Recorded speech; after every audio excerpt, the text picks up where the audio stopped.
cái gì đâu đậu sắp với phơi ra sao nhưng mà sân chăng cả trở lại đều phơi ra sách phơi ra sách.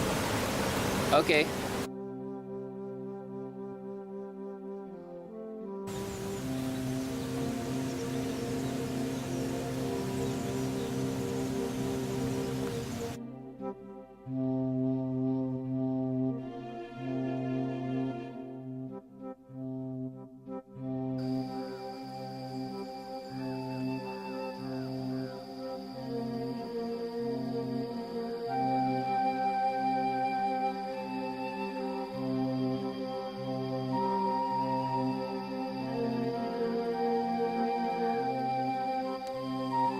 What's up guys, how's it going? So I'm exploring this jungle and it is a very legit jungle, let's just say that. I know that there are tigers and leopards and bears here, and I just saw some huge turds that were basically completely made of fur.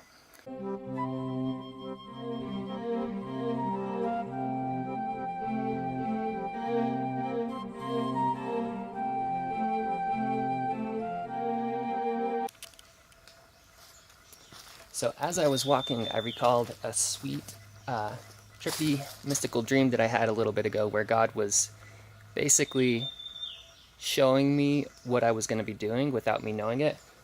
And it was a couple of months before I left New York City. I had an interesting dream where in the dream I was on a bus and the bus was on a mountain, and I was with a bunch of other teachers on the bus.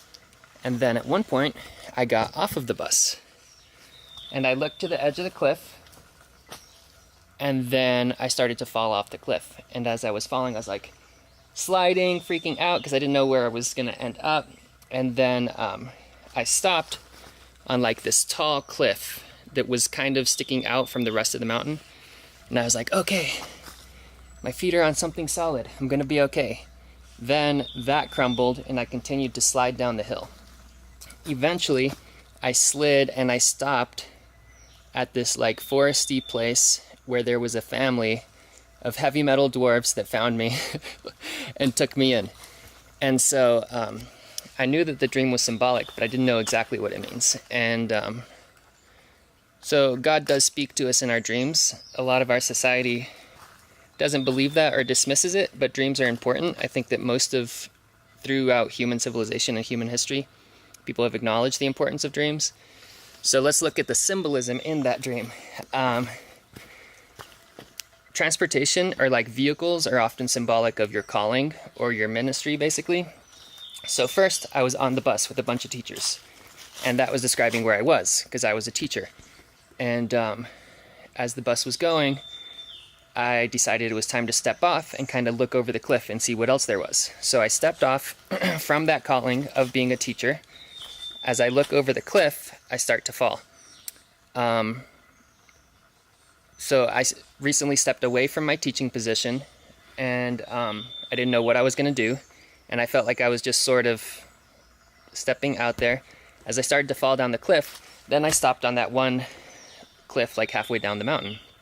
Well, to me, that's symbolic of I had applied to a really cool school in New York City, this really like baller teaching position, and I was kind of hoping that I would get in, but I didn't know if that was what God had for me. And so and that in the dream, I believe, was symbolic of the cliff where I stopped and I was like, okay, my feet are on something stable, like this is something I can really count on. Well, anyways, then that crumbled and gave loose and I continued falling. And as I slid into my destiny, you might say, I continued sliding and stopped in the foresty place where I was taken in by the family of dwarfs. And when I got to Grace Camp and I saw the little house, I was like, oh my gosh, this is almost exactly like the little house in my dream. And not like absolutely the same, but I knew when I saw it, or once I realized it, I realized, wait, this is symbolic of the house that was in my dream. So yeah, it was just cool how months before I ended up here, God was already like preparing my spirit and showing me that when I got here, I would know that this was the place I was supposed to be. So this trippy, mystical jungle path kind of recalled that to me, and I figured this would be a good time to talk about a little dream interpretation. So I'm on my way to Chisopani, and right now I've walked probably 3 hours from Grace Camp, maybe 3.5 hours, and I think there's probably just another hour left. So this is my first trek. It's very cool. I am in the jungle by myself, so I'm hoping I don't get eaten by anything, but it's very cool.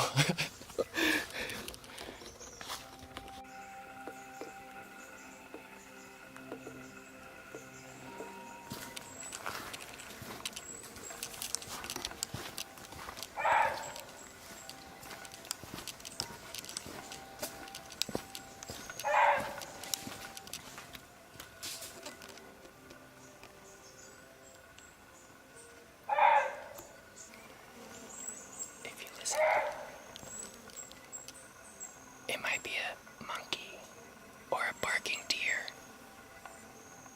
or maybe something else.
Alright, my friends, it is time to try this local hooch.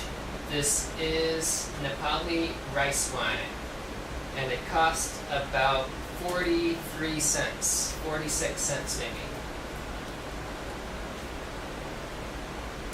Smells pretty strong, which doesn't really surprise me. Just gonna try a little bit to start off with. It's definitely strong. Smells almost a little bit funky.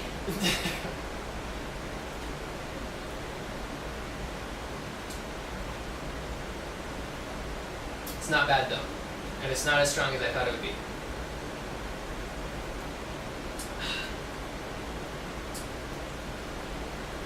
Pretty decent. You can definitely tell that it's fermented in a way that I'm not used to smelling. I'll say that. But it's not liquor, it's for sure wine.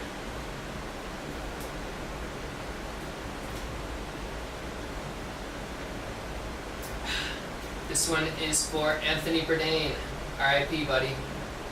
The legend. The traveling legend who always honored and respected the various cultures that he came across. Dude was definitely a legend. He inspired me to enjoy the culinary arts and explore the world even more than I was already inspired. So, to Mr. Bourdain.